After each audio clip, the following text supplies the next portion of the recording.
オフシーズンの最大のイベントといえば NFL ドラフト。毎年未来のスーパースターが誕生するドラフトですが、今年はライオンズのホームデトロイトで4月25日から3日間にかけて開催されます。 NFL ではドラフト指名権をトレードに使えるなど、各チームの様々な戦略が見えるのも大きな魅力。例えば昨年のテキサンズは全体2位で QB の CJ ストラウド、全体3位でエッジラッシャーのウィル・アンダーソンジュニアを獲得。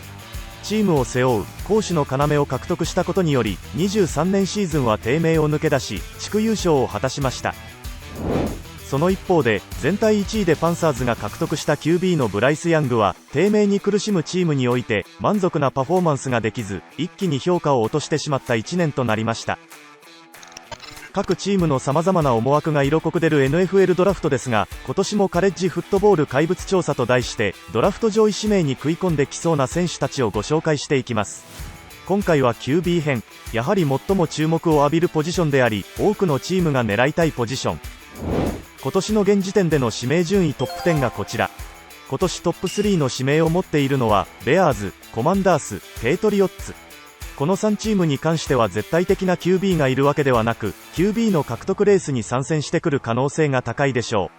う。さらに5位指名を持つバイキングスは長年チームを支えたベテラン QB カーク・カズンズがフリーエージェントになっており、さらにそろそろキャリアの終盤に差し掛かってきていることもあり、 QB を獲得する可能性が高いと言われています。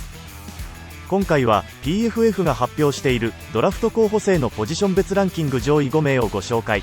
私自身カレッジフットボールをしっかり終えていない状況ではあるので、様々なメディアの受け売りの情報となってしまいますが、こんな選手が来年は見れるんだという一つの参考程度に楽しんでいただけたら幸いです。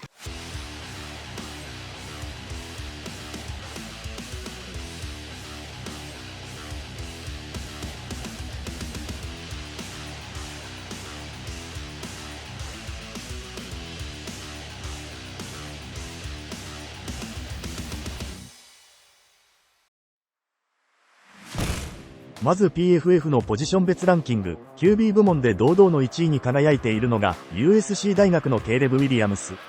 2022年にカレッジ最優秀選手に与えられるハイズマントロフィーを受賞。PFF の評価によると、投げてよし走ってよしのデュアルスレッド型の QB であり、カレッジ屈指のプレーメーカーとしての能力を持っているとされています。21年にオクラホマ大学でカレッジキャリアをスタート。シーズン中盤からは先発に座り、存在感を増すと、翌年22年に USC に転向。するとその才能はさらに加速し、14試合で4537ヤード42タッチダウン5インターセプションを記録。チームをカンファレンスチャンピオンシップに導き、2年生ながらにハイズマントロフィーを受賞したのでした。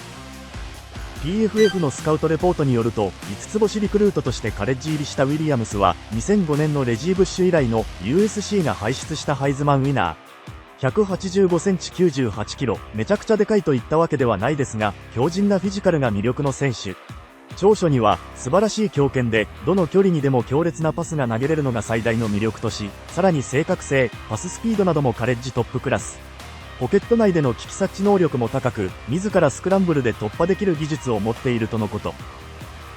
その一方で短所としては、非常に高い能力を過信しすぎる時があり、イージーパスや細かいディテールでミスが多いこと。自分自身で何とかすることを優先し、パスの局面でも強引にスクランブルに行ってしまうパターンがあり、判断スピードと能力を NFL では磨く必要が出てきそうと書かれています。多くのモックドラフトで1巡目1位指名予想とされており、現在のまま進めばベアーズが指名するのではないかと言われています。すでに昨年までの先発 QB であるジャスティン・フィールズをトレードで放出。周りを固めるアタッカー陣の補強も進んでおり、ウィリアムズを迎え入れる体制を整えているといったところではないでしょうか。PFF においてケイレブ・ウィリアムスの次に評価が高いのがノースカロライナ大学のドレーク・メイ。4年間の出場資格しかないカレッジフットボールにおいて、メイは1年生の時にレッドシャツ制度、いわゆる出場機会をセーブしてトレーニングに充てる選手として育成されました。2学年上には昨年ワシントンコマンダースで先発を務めたサム・ハウエルがおり、彼のバックアップとしてキャリアを積みました。22年にハウエルが抜けると本格的に先発に定着。シーズン4321ヤードのパスを投げ、ミッチェル・トゥルビスキーが保持していた同大学のシーズン最多パスヤード記録を更新しました。パスだけではなく、チーム最多となる698ヤードのランを記録するなど、デュアルスレッドの現代的な QB として活躍しました。196センチ104キロと体格に恵まれている彼ですが、スカウトレポートの長所を見てみると、まず一番最初に挙げられているのが強肩。NFL でも通用するレベルを保持しており、さらに器用さもあるため、様々なパスが投げられるとあります。ラインが押し込まれても粘って強いパスを投げることができ、さらにいざとなれば恵まれたフィジカルでランに切り替えれる。イメージ的にはビルズのジョシュアレンのような選手に成長していくのが理想形かなと個人的には感じました。一方の短所ですが、プレーメイキングはまだまだ未熟なところがあるそうで、判断を間違えてしまう荒さはまだあるとのこと。様々なパスを投げれる一方で、その正確性はさらに磨く必要がありそう。さらに大型の QB なので、ディフェンダーのスピードが上がる NFL において、パスラッシャーたちをかわす技術も必要そうです。モックドラフトでは2位か3位に挙げられていることが多く、現時点では2位指名を持っているコマンダース、もしくは3位指名のペイトリオッツがまず最初のターゲット。両チームともこのオフシーズンに先発 QB を放出しており、新たな QB と新シーズンを迎えそうな状態です。果たしてメイは何位で指名されるのか、非常に興味深い状態です。PFF で3位に挙げられているのは、23年のハイズマントロフィー受賞者である、LSU 大学のジェーデン・ダニエルズ。LSU といえば近年、ベンガルズのジョー・バロー、ジャマール・チェイスや22年のレシーブ王であるジャスティン・ジェファーソンなど、素晴らしい選手を輩出し続けている大学。今年トップ評価で同大学が送り出すジェーデン・ダニエルズは、デュアルスレッドとしてパスでもランでも活躍できる身体能力の塊のような選手。今年のドラフトクラスの中では、モバイル QB にカテゴライズされる彼ですが、23年シーズンはパス3812ヤード40タッチダウン4インターセプション。さらにランで1134ヤード10タッチダウンの大活躍を見せました。11月のジョージアステート大との試合では、30回のパスで25回の成功、413ヤードのパスと93ヤードのランという大爆発を見せました。ジョー・バロー以来、同大学から3人目のハイズマントロフィー受賞者となった彼は、ドラフト1位にもなり得る可能性のある器でしょう。長所を見てみると、高い身体能力とスピード、さらに平均以上のポケットマネージメント能力を持つと書かれており、モバイル QB でありながら、ボール保持に関して高い能力を持っているそうです。一方で短所は、少し細身なところ、193センチ95キロというフィジカルではあるのですが、実際は線が細く見え、屈強なディフェンダーたちが襲いかかってくる NFL において、フィジカル強化は一つのポイントとなりそうです。さらにパススピードが平均くらいであり、高度な網を張る NFL のディフェンシブバックに対して、もう少しピンポイントでスピードのあるパスを供給することが必要そうです。1位指名候補のケイレブ・ウィリアムスとタイプが違うこともあって、チームの戦術によってはさらなる上位指名にランクアップする可能性もあると PFF には書かれており、ベアーズ、コマンダース、ペイトリオッツあたりのチームに入ると考えるのが、現時点では非常に現実的なように思います。4位には24年のナショナルチャンピオンシップに進んだワシントン大学のマイケル・ペニックス・ジュニア。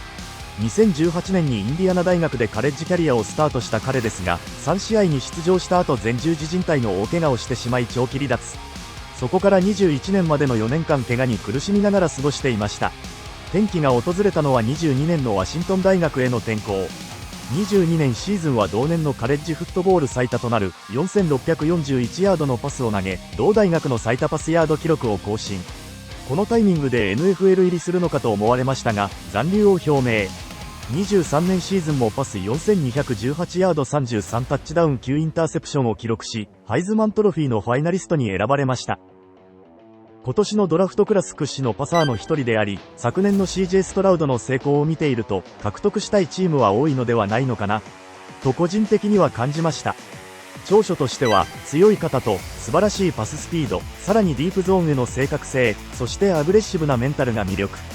大怪我から復活した強靭な精神力は、競争の激しい NFL でも優位に働きそうです。一方短所は、パスのバリエーションが少なく、基本的には同じテンポで投げるスタイルだということ。複雑な状況がより多くなる NFL において、様々な種類のパスが投げれるようになることが重要になってきそうです。さらにプレッシャーにはそこまで強くないらしく、オフェンスラインが強くないチームに入ってしまうと、少し初めは苦労してしまうのではないか、という心配があるそうです。PFF のドラフト選手全員を対象としたビッグボードのランキングでは20位。1巡目の中盤くらいの指名となるのではないかというのが現在の予想。コンバインでの評価が良かったとの報道もあり、まずは1巡目中盤くらいの指名でバックアップからじっくり育てていけそうなチームに入るのかもしれません。ラスト5人目はオレゴン大学のボーニックス。高校時代から非凡な才能でアラバマ州のミスターフットボール賞を受賞したニックスは、卒業後オーバーン大学でカレッジデビュー。1年生の19年シーズンからいきなり先発を務めると、名門アラバマ大学に勝利し、カンファレンスの新人王を獲得。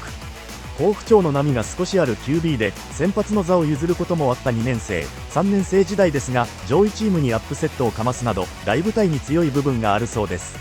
4年目にはオレゴン大学へ転校。20年から適用されたコロナ特例により出場試合数が変更され、結局ニックスは5年間カレッジでプレーしました。カレッジキャリアのベストシーズンは23年。パス4508ヤードを投げ45タッチダウン。それまでマック・ジョーンズが保持していたパス成功確率のカレッジ記録を塗り替える 77.45% を記録。ファイズマントロフィーのファイナリストにも選ばれ、最終的に3位という成績を残しました。身長188センチ体重98キロと NFL においては平均的なサイズのニックス。長所としては素晴らしい身体能力を持っており、オープンフィールドでのスピード能力も高い。さらにポケットから出てのプレーメイクも得意とされており、強肩を生かして狭いスペースにパスを通せるとあります。一方の短所は、オレゴン大学ではそこまで複雑なプレーを求められなかったことにより、シンプルなプレーはうまいが、複雑になってくるとどうなるかがわからない点。さらにドロップバックの足さばきが一定でないため、タイミングを取るのが少し苦手と書かれています。現在 PFF のビッグボードでは22位。ポジションが QB ということもあって、ニーズにはまればもっと上位に食い込んでくることも予想されます。オレゴン1年目には510ヤードのランも記録しており、正確なパスだけではなく、いざとなれば走れるデュアルスレッド。将来のフランチャイズ QB としてじっくり育てていくことができるチームが獲得しに行くのではないでしょうか。